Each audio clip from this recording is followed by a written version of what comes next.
All right, this is from the December 4th of 2018 presentation to the Parks Advisory Board. This talks about the Cemetery Division's business challenges, about utilizing SIMS and the administrative team to update the records, to prioritizing monument conservation appropriately given the backlog of deferred maintenance. And again, it is not the city's responsibility to maintain monuments. Monuments are the private properties of the families. Don't get me wrong, I'd love to see this happen, but it is specifically laid out in the rules and the regulations.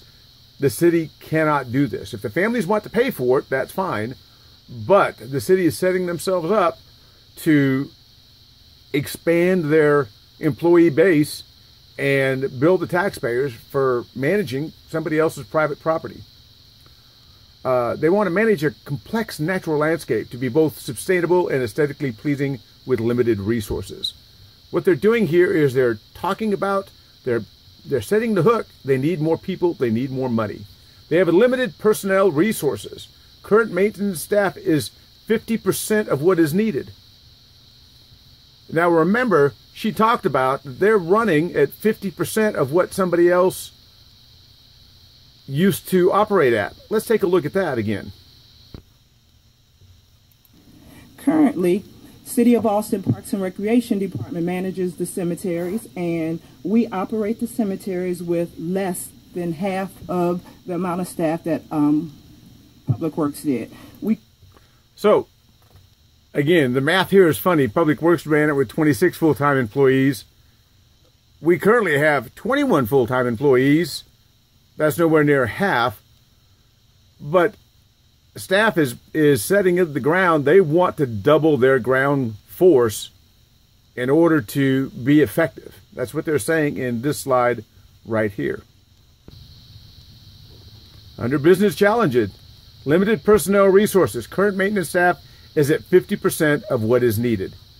They would love to get back up toward 40, 50 staff members. The reality is Intercare Corporation did it with about 10 field employees and a much smaller office staff. But the basic nuts and bolts is the cemetery division is not getting as many cuts in per month that Intercare did. And we currently are trying to identify and review the Perpetual Care Fund. Right now it's under legal review to establish and to advise us on exactly what we can do with the fund and how to move forward. Okay, Perpetual Care Fund is almost a whole nother subject. The fact of the matter is that we're not required to be an endowment or perpetual care. But the key here is that a cemetery is the only piece of property that you sell once, but you're expected to maintain forever. And once they run out of property at Evergreen, Austin Memorial Park is going to be the sole income for this. And again, we're not an enterprise fund. When Intercare operated the cemeteries, it was bare bones operation, but it didn't cost the city $2.2 million a year. In fact, over the long run, the city made money with Intercare because they didn't have as much overhead.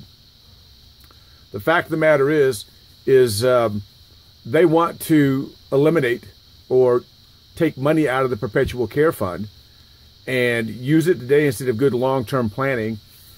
And then when Austin Memorial Park fills up in 100 years from now, there'll be no income coming in. Our expenses are going to be astronomical. I'll be long dead by then. And they'll just close them down and go, hey, we don't have the money.